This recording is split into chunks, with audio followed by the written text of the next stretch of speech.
नमस्कार दोस्तों, मेरा नाम है रिजवान अंसारी और आप देख रहे हैं आर्यन न्यूज। लोकसभा चुनाव साल 2024 में 13 मई को चौथे चरण का मतदान अब देश में पूरा हो चुका है। इसके साथ ही देश में जो चुनाव है वो 70% से अधिक हो गया, यानी 70% से ज़्यादा सीटों पर देश की कुल सीटों का चुनाव हो चुका है। आपको बता दें कि चौथे चरण में एक केंद्र शासित प्रदेश और 9 राज्यों की 96 सीटों पर वोट डाले गए। हर चरण के मतदान के पहले और बाद फलौदी सट्टा बाजार के भाव भी काफ़ी ऊपर नीचे होते हैं।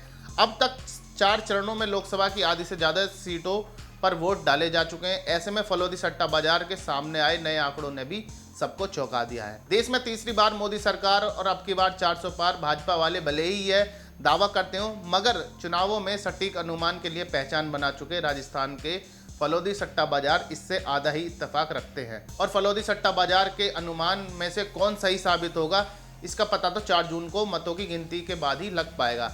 ये तो सभी जानते हैं कि देश में लोकसभा चुनाव साल 2024 के जो है वो 7 चरणों में हो रहे हैं और हर चरण के मतदान के बाद फलौदी सट्टा बाजार में भाजपा की स्थिति लगातार कमजोर होती जा रही है। अब तक तो ये अनुमान लगाया जा रहा है कि भाजपा की 300 सीट भी आसानी से नहीं आ रही अब की बार के लोकसभा चुनाव में, लेकिन अब तक मतदान के आधार पर फलौदी सट्टा बाजार का अनुमान ये है कि भाजपा 543 में से 296 में से 300 सीट अब की बार जीत सकती है। जबकि एनडीए की अगर बात करें तो एनडीए की कुल सीट जो है 329 से 332 तक पहुंच रही है। 332 तक का फलौदी सट्टा बाजार का ये अनुमान है कि एनडीए की अगर बात करें तो 332 तक आंकड़ा ले जा रहा है। आपको बता दें कि 13 मई को होने वाले चौथे चरण के मतदान से पहले फलौदी सट्टा बाजार के सटोरियों ने कांग्रेस को 58 से 62 सीट दी थी। दूसरे चरण के मतदान के बाद तक फलौदी वाले भाजपा को 307 से 310 सीट दे रहे थे, मगर कई जगहों पर कम मतदान और सत्ता विरोधी लहर के रूप में देखने के कारण फलौदी सट्टा बाजार में 300 से कम के सीटों का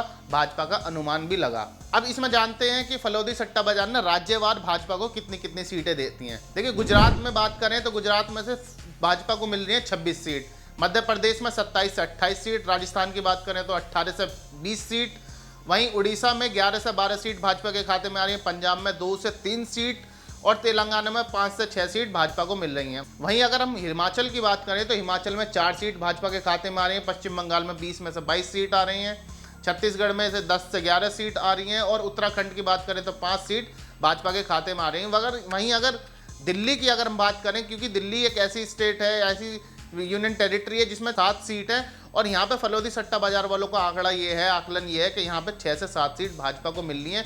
मौजूदा जो है 7 की 7 सीट भाजपा पे इस वक्त मौजूद हैं, उनके सांसद हैं।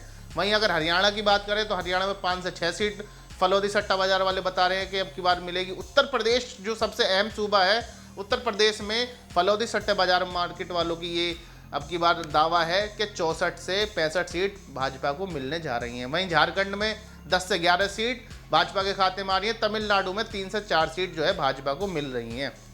तो आप बताइए कि आप फलौदी सट्टा बाजार के इस आंकड़े से इत्तेफाक रखते हैं या नहीं, और क्या अब की बार फलौदी सट्टा बाजार के आंकड़े अगर सटीक बैठते हैं तो क्या क्रेडिबिलिटी इसकी बढ़ जाएगी या फिर सट्टा बाजार है इसको सट्टे के तौर पर ही देखा जाएगा? आप हमें कमेंट करके बताइए और इस तरह की तमाम वीडियोस को देखने के लिए हमारे चैनल आर्यन न्यूज़ को जरूर सब्सक्राइब कर लीजिए। धन्यवाद।